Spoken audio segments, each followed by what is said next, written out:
इतना मुश्किल परिस्थितियों में भी किसान साथियों, जैसे कि अभी सभी प्रकार का जो सब्जियां हैं उसका रेट काफ़ी ज़्यादा गिरा हुआ था।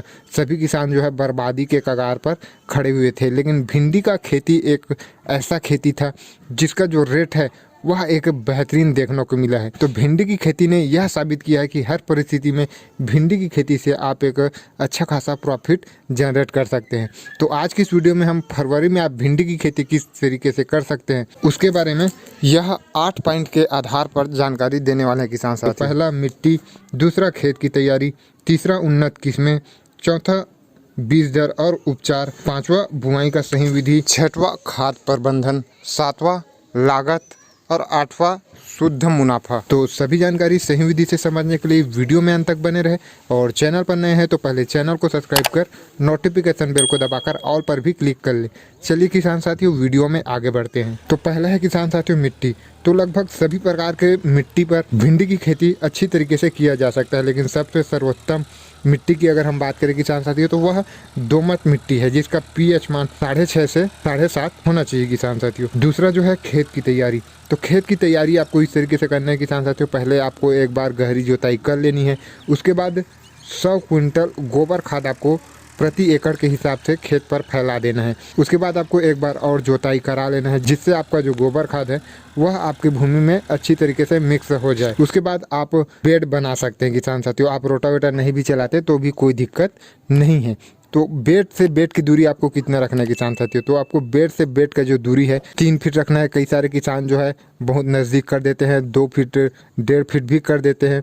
तो वैसे में आगे चलकर काफ़ी ज़्यादा परेशानी होती है चलने फिरने, स्प्रे करने में, हार्वेस्टिंग करने में। तो आपको दूरी पर विशेष रूप से ध्यान देना है। यहाँ पर बहुत सारे किसान जो है गलती करते हैं। यहाँ पर आपका जो खेत है वह तैयार हो जाता है किसान साथियों। अब उन्नत किस्में। तो मार्केट में कई सारी जो वेराइटीज़ है वह अवेलेबल है किसान साथियों। उनमें से सबसे ज़्यादा डिमांडिंग में रहने वाला है राधिका। ज़्यादातर जो किसान है वह राधिका भिंडी की तरफ ही जाते हैं, चाहे वह कोई भी सीजन में भिंडी की खेती कर रहे होते हैं। तो इसका जो हार्वेस्टिंग है वह लगभग 45 दिन के आसपास स्टार्ट हो जाता है। दूसरा जो वैरायटी है वह है नामधारी का NS 862। यह भी काफ़ी बेहतरीन वैरायटी है, आप यह वैरायटी का भी चुनाव कर सकते हैं।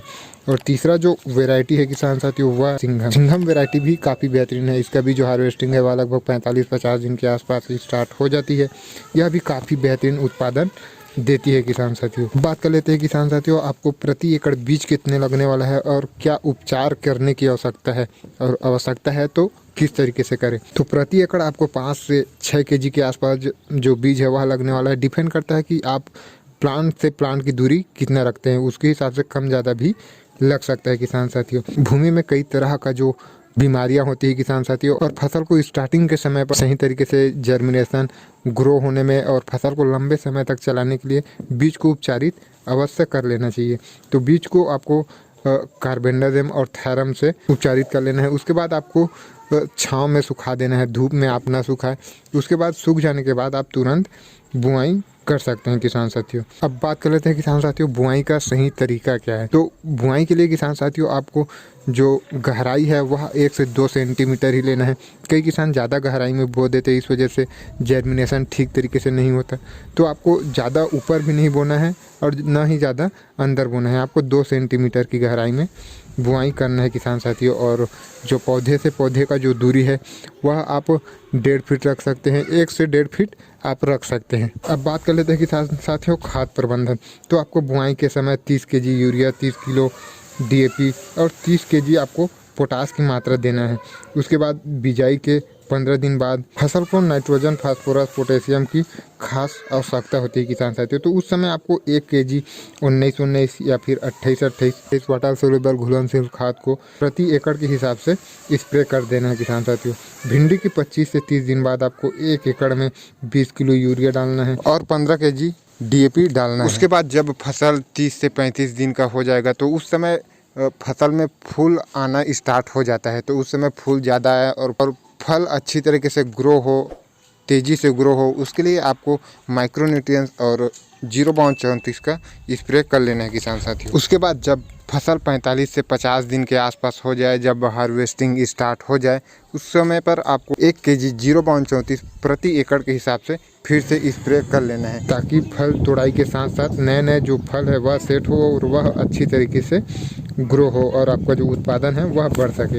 इस तरीके से आप भिंडी की खेती में खाद का शेड्यूल बना सकते हैं। भिंडी की खेती में खाद की उतनी ज़्यादा आवश्यकता नहीं होती किसान साथियों। अब बात कर लेते हैं किसान साथियों, हमें 1 एकड़ भिंडी की खेती में A to Z अगर हम लागत देखें तो कितना लागत लगने वाला है, तो एक एवरेज हम निकाले तो 15 से 20 हज़ार के आसपास में आपका को प्रति एकड़ खर्च आने वाला है भिंडी की किसान साथियों।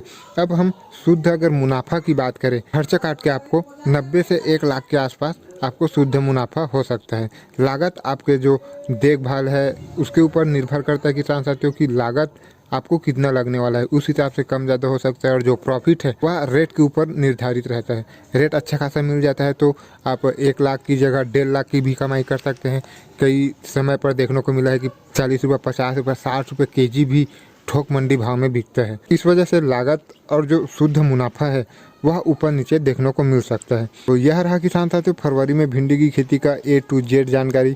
उम्मीद है आपको आज का यह वीडियो काफ़ी ज़्यादा पसंद आया हो। वीडियो पसंद आया हो तो एक लाइक कर अन्य किसान साथियों तक यह वीडियो को पहुंचा, और आगे भी इसी तरीके का जानकारी के लिए चैनल को सब्सक्राइब कर नोटिफिकेशन बेल को दबाकर ऑल पर भी क्लिक कर ले। मिलते हैं अगली वीडियो में, तब तक के लिए जय जवान जय किसान।